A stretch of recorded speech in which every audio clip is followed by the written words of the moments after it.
Welcome to Star Wars The Old Republic's Flashpoint series, this video covering Directive 7 on the Master difficulty.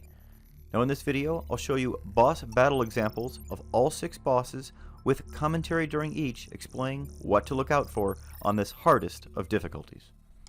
Now let's jump right into it with the first mini-boss of this dungeon, the Detector. Now this is going to be the easiest boss of this dungeon. Once you've initiated the fight, you want to go over to these turrets here and take them out as quickly as possible. You also want to make sure that you interrupt any of the reconstruct abilities that would go on that would actually cause them to be rebuilt. Otherwise, this is a fairly straightforward fight where you're simply going to tank it and do as much damage as you can as quickly as you can. Sadly, this is the first Master Mode Flashpoint that we have been able to solo since the first one we showed, which was taking on the Black Talon. When we came to the boarding party, we were stopped at the first boss of HXI 54 Juggernaut, because sadly his mechanic would continually kill our companion and make it so that we could not progress beyond that point. With a little more practice, I think we can get past it, but it's definitely a huge challenge. This brought us to the next flashpoint of the Foundry. This one I actually had no issues with, getting all the way to the final boss of Revan. Sadly, I wasn't even close to being able to take him on, not even once getting him below 50% hit points.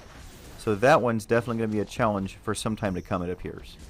I'll continue, of course, to attempt these Master Mode flashpoints as we progress through all of the flashpoints in Star Wars The Old Republic to see which and which can't be accomplished easily. This brings us to the next boss in this dungeon, the Mentor Assassin Droids. Now the mechanic here is quite simple. 2 of these droids will start with shields on them that if you try and attack them, they're actually going to reflect the damage back to you. You want to start by attacking the droid that does not have the shield, and note that the shield will periodically change as the match goes on. So once you see the shield change, you want to quickly note that and change to now the new droid that does not have the shield. This process will repeat 2 or 3 times during the run, and you want to make sure that you continually switch to be fighting the one that doesn't have the shield on each occasion. Once one of these droids is dead, one more will now drop its shield, allowing you to attack it without taking damage and having it reflected back to you. And then of course once you get to the final one, its shield will drop, allowing you to take out the final assassin droid. Next, I'd like to briefly talk about my gear setup that I'm using for these Master Mode flashpoints. I'll go ahead and show the actual gear setup at the end of the run after it's won, but just to give you an idea, we have an accuracy of 110%, an alacrity rating of 7.15, a critical chance of almost 35%, and a critical multiplier of 67.72. We're using the Descent of the Fearless armor set with a throwing arm tactical, and for relics we're using Serendipitous Assault and Devastating Vengeance. I find that this gear setup works best in these Master Mode flashpoints in regards to both resiliency and overall DPS. That's going to be it for the 3 assassin droids. Go ahead and enjoy the rest of this battle, and we'll talk again at the start of boss number 3. You will tire, you will weaken.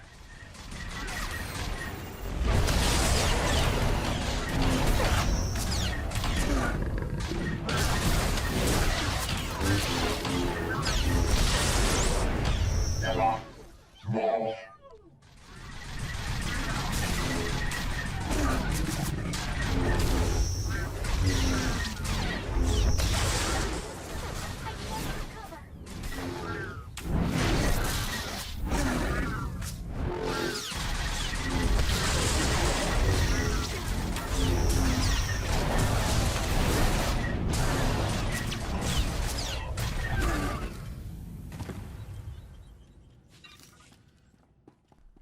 This brings us to the third boss of the dungeon, the Interrogator. Now this boss is not overly challenging by himself. However, at several points through this run, he will summon a clone of you through one of the 2 portals that you see surrounding him. You need to kill this clone immediately, as you cannot finish off the Interrogator without doing so. Note that you'll take increased damage during these periods of time, so you may need to use your defensive abilities during these periods to try and get through them successfully while your companion heals you. Make sure you get in your DPS as quickly as you can and then get back to the main Interrogator NM, because after only about 10 to 15 seconds he's going to summon yet another clone and the entire process will repeat. It should only take a few of these cycles to get through all of the interrogator's hit points, and then you can move on to the next bosses in the run.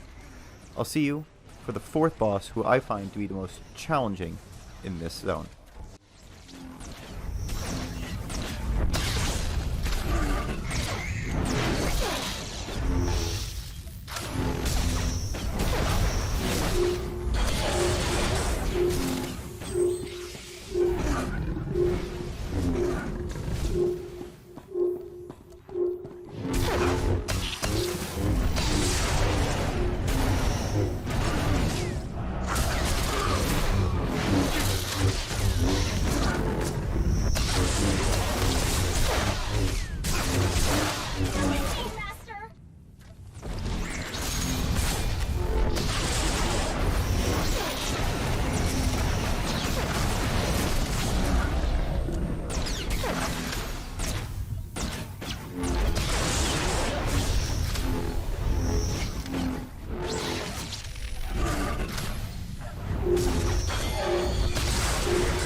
This brings us to the fourth boss of this dungeon, and the most challenging in this dungeon, in my opinion, the bulwark.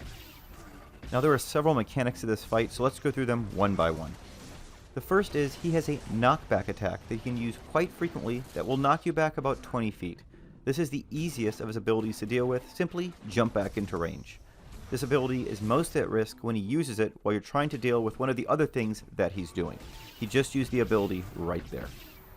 Now, other than that, he can use an ability called Bulwark Burst.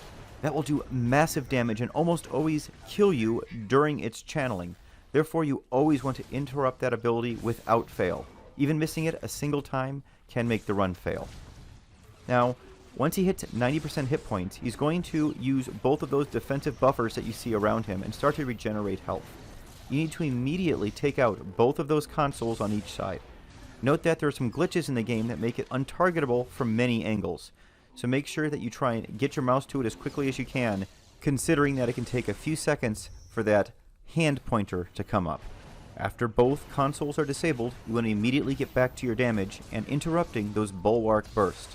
You also, of course, want to keep your eye on the bulwark the entire time you're taking out those consoles, as during any point of those times, he may also use bulwark burst and finish off your fight. Now at 80% hit points, he's going to summon 2 repair droids. You need to immediately take out both of these droids as quickly as you can. Use any stunning or stalling mechanics that you have in order to try and stall the repairing of the consoles on each side, but oftentimes at least one of them will finish the repair before you can take them both out. If this occurs, make sure to immediately disable the console first, then make sure you interrupt any bulwark burst that may be going off, and as soon as those two things are dealt with, then proceed to finish off that repair droid, and then switch back to the bulwark and continue dealing damage. Note that he will once again summon repair droids at 60% health, 40% health, and 20% health, so you want to be ready for them in each of those instances. In my experience, this boss also has a tendency to get in some very high damage, powerful attacks under 10% that kind of come out of nowhere, and make it so it's very difficult to finish off this run. Therefore, I recommend attempting to save all of your defensive abilities during those last 2 minutes of the run for that last 10%, so that you can be very defensive during that 10% and finish off the run without fear of dying from one of those high damage abilities. The repair droids at 60% have just been summoned, so we're going to take them out. Let's go ahead and see how the rest of this run goes. I'll see you at the beginning of boss number 5.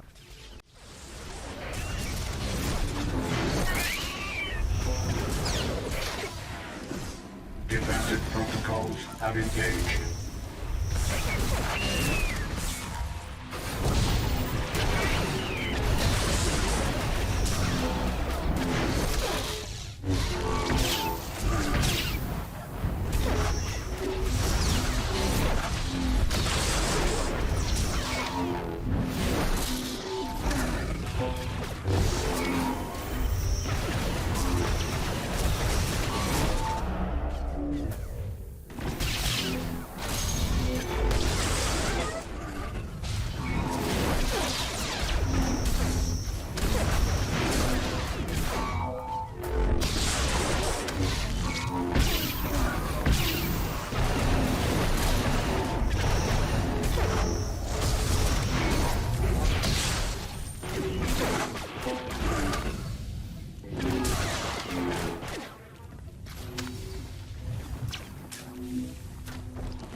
Defensive protocols have engaged.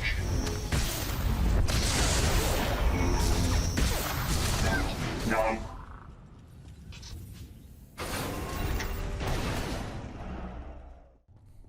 Here we are at the 5th boss of this run, who is very similar to the first, and that is the Assembler. Now you want to start this fight by taking out the 2 guns. Now these guns are much more challenging than that of the first boss.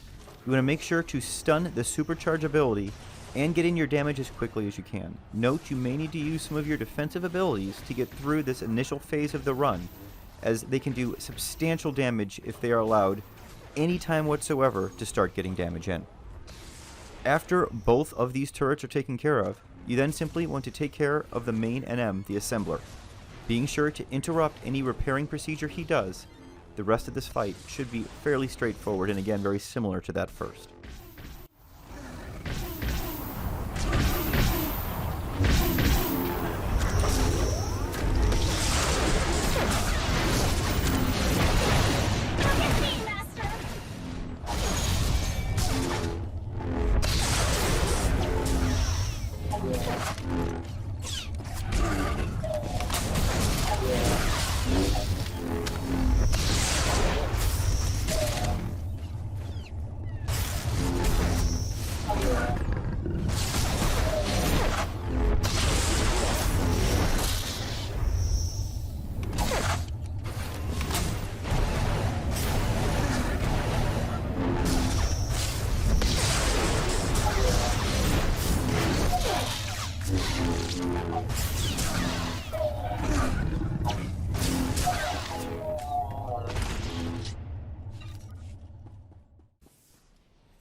This brings us to the 6th boss of the dungeon, the bonus boss, the replicator.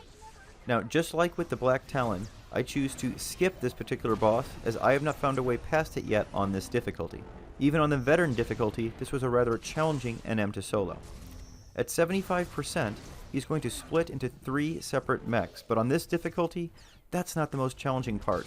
It's this first 25% where he does devastating damage, forcing us to use almost all, if not all, of our defensive abilities. Meaning, once we get him to 75% and he splits into those 3 clones, we are completely depleted of all of our defensive abilities, usually low on hit points, as well as our companion being low on hit points, making it so the rest of the fight is quite the challenge to take on from here. I gave it a few attempts to try and see if I could get past this point, and I was able to get many of these clones down as low to about a 75% each, but really, this fight is just most challenging to take on with a solo player. I'll probably give it another try in the future, but note that it's not necessary to take this on to defeat this dungeon, which is why I felt it was necessary to just skip it and move on to the final boss.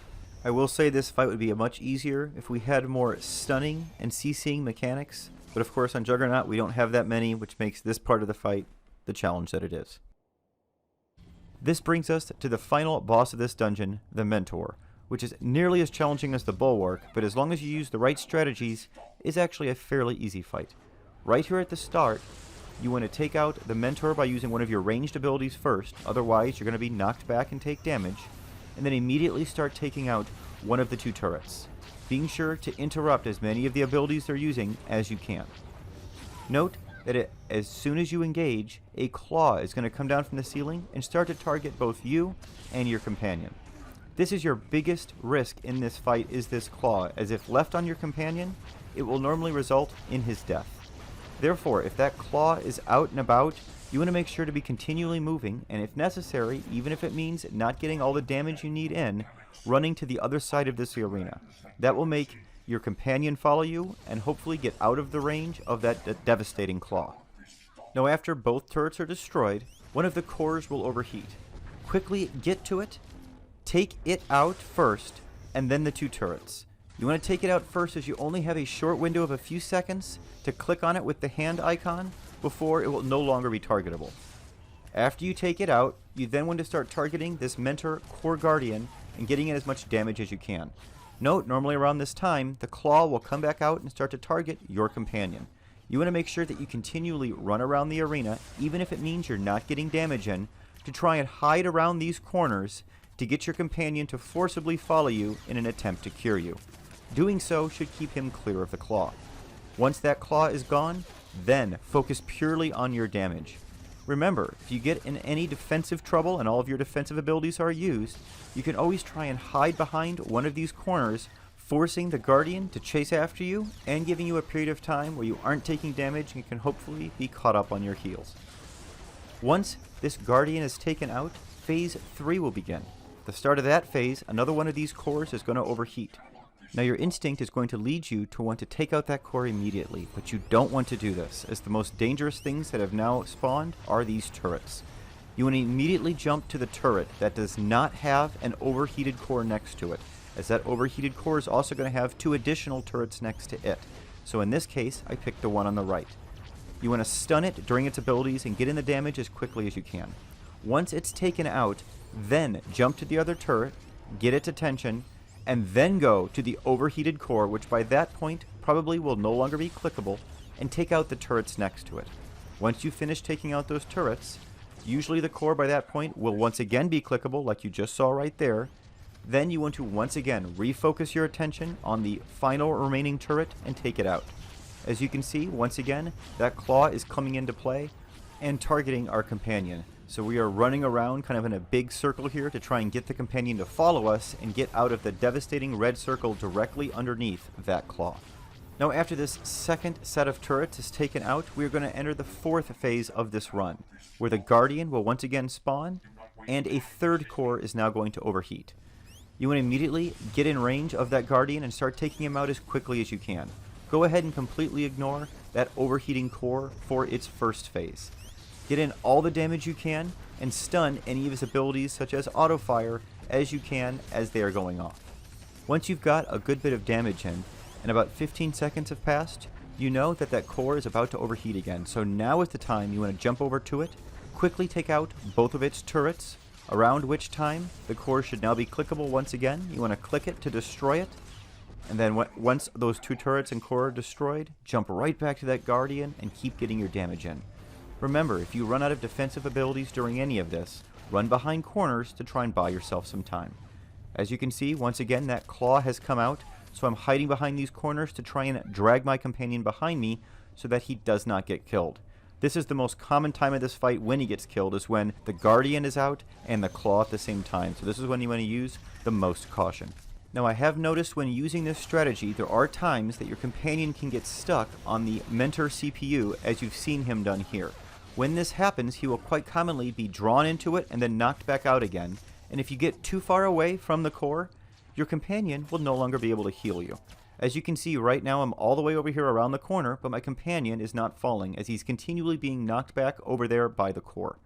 If this happens, the way you deal with it is by getting onto the side that your companion's being knocked into, having him come to you at the back of the arena, and then walking along the back of the arena to the other side.